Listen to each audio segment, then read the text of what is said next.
The person who actually deserved to be our president was not Mr. Mugabe or the ZANU-PF candidate. It was supposed to be Joshua Nkomo. Tribalism played a bigger part to deprive someone who had worked harder. I have suffered. I have worked so hard for this country. Before independence, during the war, I worked so hard after independence to make our independence stick.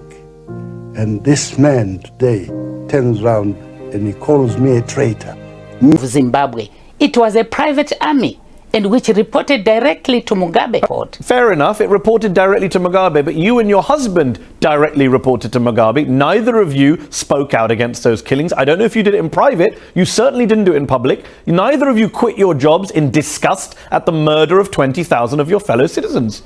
Did you? He categorically refused that such things were happening.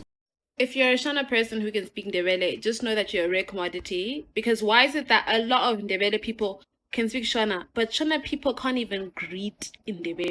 Yo, my people, this beef between Shonas and Ndebeles, where does it stem? And how you feel about having been in a position of power when as many as 20,000 people were killed in Matabele land?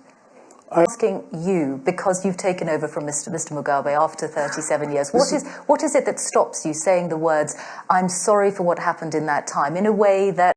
When I travel, especially Africa, but it's true in the Caribbean also, Black people are more concerned with their tribe being in control than they are with liberation from foreign control. Are you following me? I've seen it. So when the elections is coming up, it's not about freeing us from white supremacy or Chinese imperialism. It's about, are my people going to be the president? Someone told me, please correct my pronunciation. Yes. Gukurahundi. Gukurahundi. Yes. I've heard a few Ndebeles call it, that was a form of ethnic cleansing, that was a form of an attempted genocide, yes. Because at its root, it wasn't done for everyone. It was particularly targeted at particular people. Yes. Please explain that to me. Yeah. So Gukurahundi, it's a genocide. It's not a form of genocide, but it is genocide. So it happened between 1983 to 1987. So it wasn't one event. No, it's something that went for 5 years. Yeah. Yes. So, and over 20,000 people, more than 20,000 people. And this number is the number that were being given by the Shona, of which the number might exceed, because yes. You see, yeah. So, but let us stick to 20,000. Yes. Yes. So, it happened soon after independence. Oh, okay. Yes, Zimbabwe got its independence in 1980, and the first president was Kenan Sotindo Banana. Have you ever heard of Gukurahundi? It's a haunting and tragic chapter in Zimbabwe's history that raises a troubling question. How could a government turn against its own people? In the early 1980s, Zimbabwe was still a young nation, freshly independent from colonial rule. But within its borders, a horrifying series of events unfolded. The government, under Robert Mugabe's leadership, launched a brutal campaign in the Matabeleland region. They called it Gukurahundi, which means the early rain that washes away the chaff before the spring rains. But instead of nourishing the land, Gukurahundi brought death and suffering. The government's 5th Brigade targeted civilians, accusing them of supporting political opposition. Thousands lost their lives in a wave of violence that left scars on the nation's soul. The question that lingers is why? Why did a government turn against its own people, inflicting such pain and tragedy? Some say it was an attempt to suppress political dissent, while others point to ethnic tensions. Gukurahundi's legacy still haunts Zimbabwe today, as it remains a highly sensitive and divisive topic. It's a reminder of the dark side of politics and the enduring impact of... They won the war. It means now they should now decide between Mugabe and Nkomo who is going to be in power. Yes. You see? Yeah. So now, whilst they were still deciding, The for the now compromise. the guy Mugabe decided to rebel against Nkomo because they were still on the talks, and then he invited in the Koreans to come and train specifically the Shona people, and he called that particular group the 5th Brigade. Ish. And then they were trained that they should go, they were trained by the Koreans that they should go and wipe away all the Ndebeles. Where this guy, the current president Mnangagwa, also said that the Ndebeles, they need sort of like doom to wipe them. They're like cockroaches, you see. Ish. So now, then they plotted this, and it was successful, and then they started killing innocent civilians, you see. So it was now difficult for Joshua Nkomo to, because he has surrendered everything at the assembly points, all the weapons, thinking that now there is peace.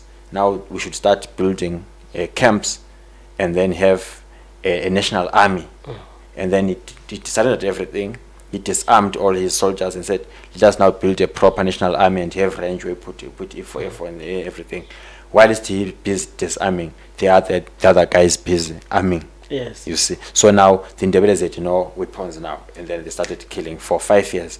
Then in 1987, I think it is the 21st of December, that's when Nkomo called for a ceasefire, and then he said, no, I will just accept to be a second, what do you call it? Deputy president. Yeah, because for my people are dying, are perishing.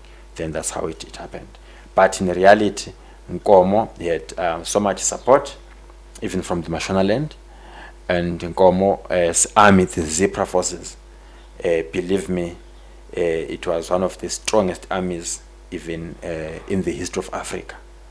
Yes, because they trained in Russia, and they had enough weapons to do everything that they wanted to do. Even today, I would openly say an average Ndebele man is 10 times stronger than a Shona man. Let's not go there, because the purpose of this is for people to understand why there is animosity between the Ndebeles and the Shonas. Yeah, the Ndebeles and the Shona. Going all out now to crush them, and we crushed them. In 1983, laka 6 February, la bangena bona babehamba lapho. Mina banilanda ekhaya ngilomkami, ngangibasa umlilo phandle ekuseni ngama-6. Ikwathelehlile lapha. Babiza umkami sihleli lapha. Bambulalela eceleni kwehadi. Omunye wayekhuluma laye, omunye ekhombele eceleni kwekhadi. Waphuma uthi sambone siwa thina bazangaze sishaya. Bathe besuka lapho bengu2 babaleka. Lona sayisiwa umkami. Sathi siyakhangela khonapho. Sathola ukuthi ngiyamchaya ikhanda lapatuka. Ucezu lawele eceleni. Nangibeleta umntana ka-2 omncane. Yikho ke ngisabaleka sama laphana mina ngaphenduka. Ngathi angisoze ngibaleke ngishiya umuntu lona ngoba izinto zizamenzana. Zizasala zimudla lapha. Njengoba vele sewuyo. Ngasala lokho nginjalo. Kuthe kuchaya izikhathi zama-4. Ngoba kuthutsha abantu. Omakhelwana bakhona ngapha endamule phansi ngapha. Bethwele amafoshoti. Bafika bathi hayi kuthi sizonceda abantu laba kanjani abafikile. Mina sesithi alright wayelaba nawa khonapho umkami. Nayi hamba ndegebhela esibayeni lapha. Isibayeni kungani kumanzi. Hamba bafika begebha labo makhelwana bami. Bagebha bagebhile bangena bakhawula nje lapha ngaphansi kwamakhwapha. Bambiza bathi so right gogwathi so right. Bambeka babuya bazombamba ngengu bambinise egodini. Mina hamba ngiphethe ucezu lolwana lani olekhanda sembuthile ubuchopho kulo angikwazi ukuchopha umuntu ubuyelo kodwa ngabe uthanga afake egedini. Hamba ngiphethe singabaqhubela egodini bafaka eceleni kwakhe bathatha ke baqhitshela engakubonayo ngabona ubunzima kakhulu. ngesikhathi segugurahundi akathethi yeyi ngizwa kunzima noma ngilandisa sona ngingwana imphathi yayo. Ndebele itself is grouped into 3 categories. We have got what we call amanguni, we have got what we call abendla, we have got what we call amahole. Oh, okay. So amanguni, this is the first group that Mzilikazi Gamashobane, the cousin of Ushaga, Yes. Brought into Zimbabwe from KZN. Okay. So their surnames are like Dube, Ngube, Yes. Kumal and the stuff, and Okay. Kumet and Yes. Ndiweni and this Okay. right. Then Abendla, this is the second group which he raided along his way. Remember when he left KZN? Oh, no, I understand. So Yes. when he was coming there, he was taking other groupings Yes. with. Oh, okay. Yeah. So he raided the Manalas from Ndebeles. He fought and Ukama from Botswana because he was like, Yes. his route was zigzag just Yes. so that the guy Chaga cannot trace him. Okay. So then that group is called Abendla. Then the last group is called Amahole. Amahole, this is the last group in terms of that these are the people whom he found there, like the Kalanga people. Amakalanga. Oh, Bakalanga. Okay. No. Eh, Amakalanga. Amakalanga. Yes. Because look, there is the Karanga in Shona, then we've got the Makalanga. Oh, I'm confusing the two. Yes. Okay. Now, so that is the what I can say. As Munyati River in Zimbabwe, it separates Bashona and Amandebele.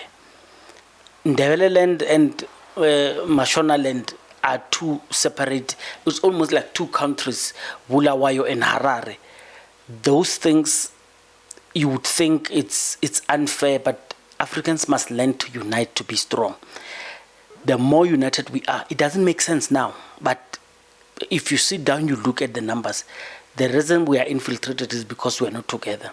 White people can call on other white people, like the United States, France, Germany, and everyone, just to come and protect us. By the way, white people know what they are doing is wrong. White people know that taking away Cape Town away from us, Africans, it's wrong. They know.